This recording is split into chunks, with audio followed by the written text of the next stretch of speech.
پھر جہاں سے شروع کیے تھے وہیں واپس اس طرح سے لے کے آتے. تو یہ مسح کا طریقہ ہے سر کے، کہ ہم یہاں سے لے کے اس طرح سے جائیں اور پھر جہاں سے شروع کیے تھے اس طرح سے لے کے آئیں.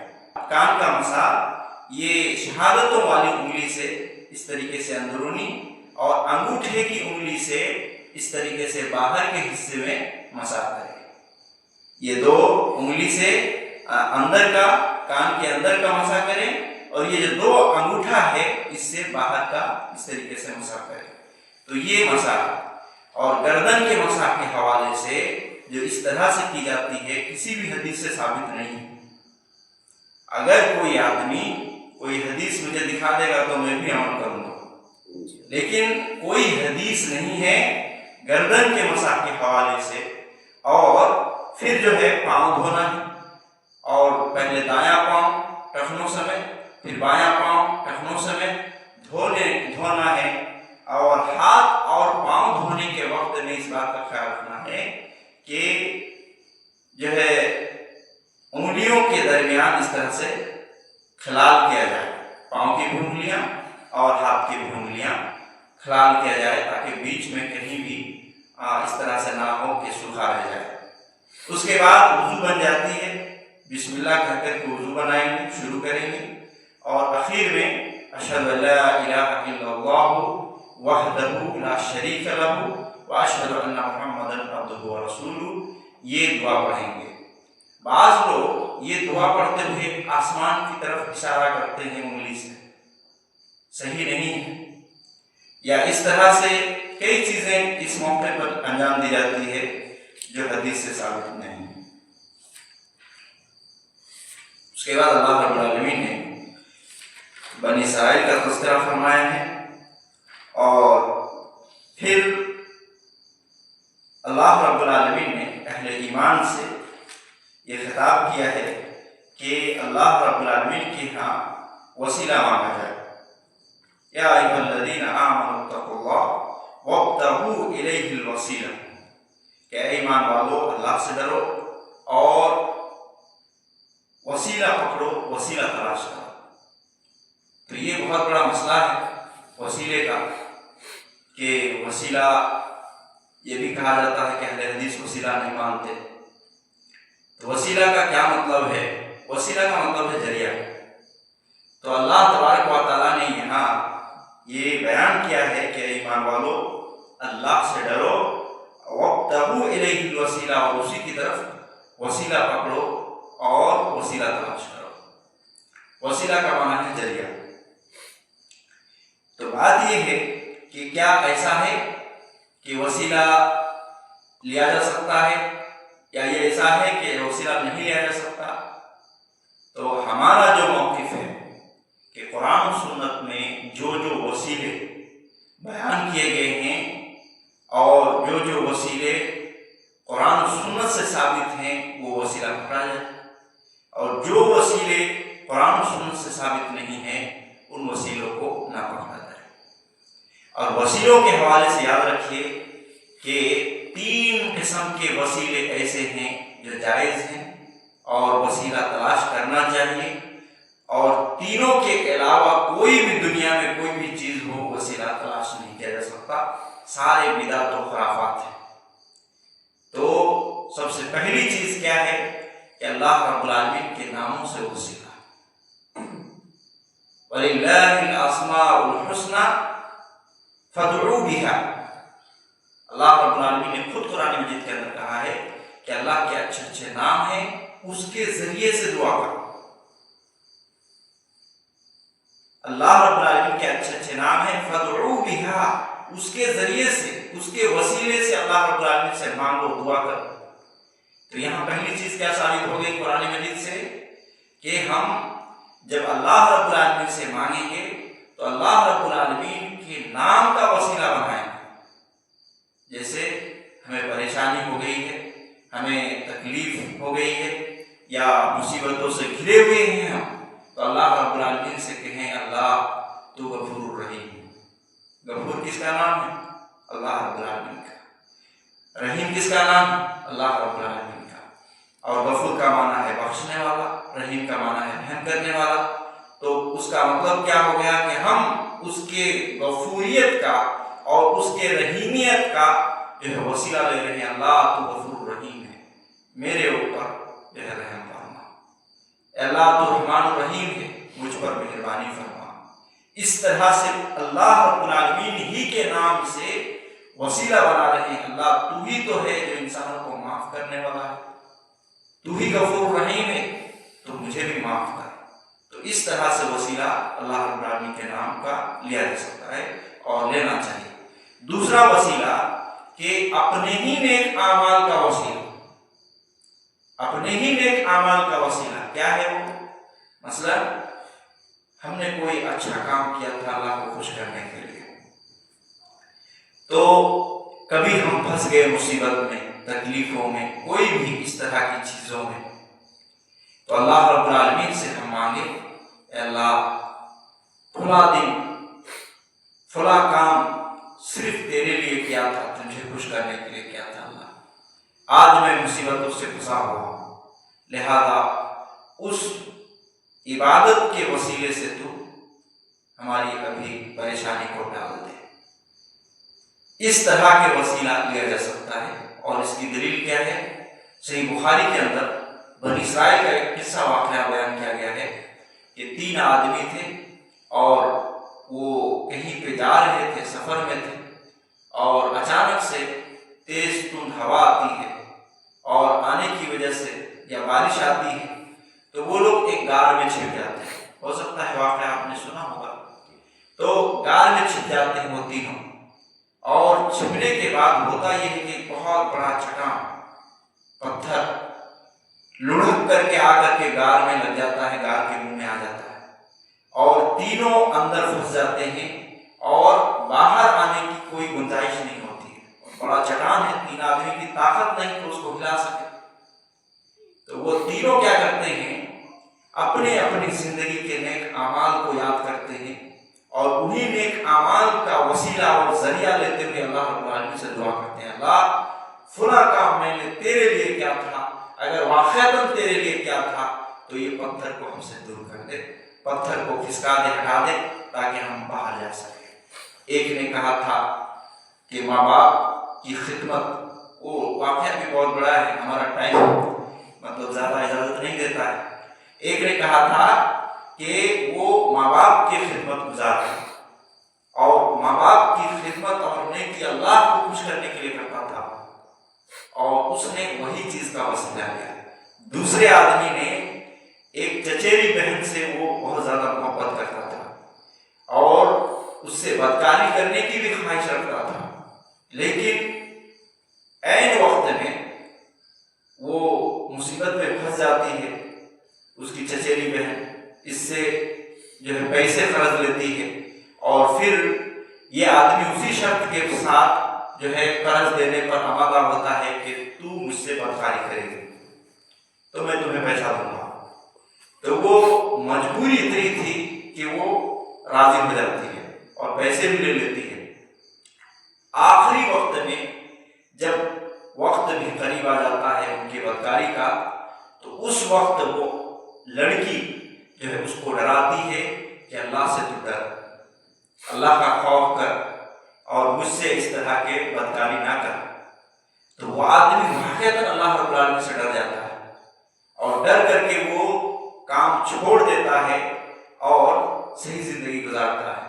اللہ رب العالمین سے اسی نیک عمل کا وسیلہ لیتا ہے کہ اللہ تجھ سے ڈر کر کے وہ میں نے نیکی کی تھی، بدکاری سے رکا تھا، لہذا اگر تیرے لیے میں نے وہ کیا تھا تو آج یہ پتھر جو پڑا ہے اور ہم غار میں پھنسے ہوئے ہیں، ہمیں اس کو دور کر دے تاکہ ہم باہر نکل سکیں. اور تیسرا وہ آدمی جس کے یہاں کچھ لوگ مزدوری پر کام کرتے تھے، ایک مزدور اچانک سے گھر چلا جاتا ہے پیسے لیے بغیر مزدوری کا. اب یہ آدمی کیا کرتا ہے کہ اس پیسے کو تجارت میں لگا دیتا ہے، بزنس میں لگا دیتا ہے اور بھاری منافع ہوتا ہے، اور اسی منافع کی وجہ سے وہ بہت ساری بکریاں، بہت سارے اونٹ اور گائے، اس طرح کی چیزوں کو وہ پالتا ہے. بہت زیادہ وہ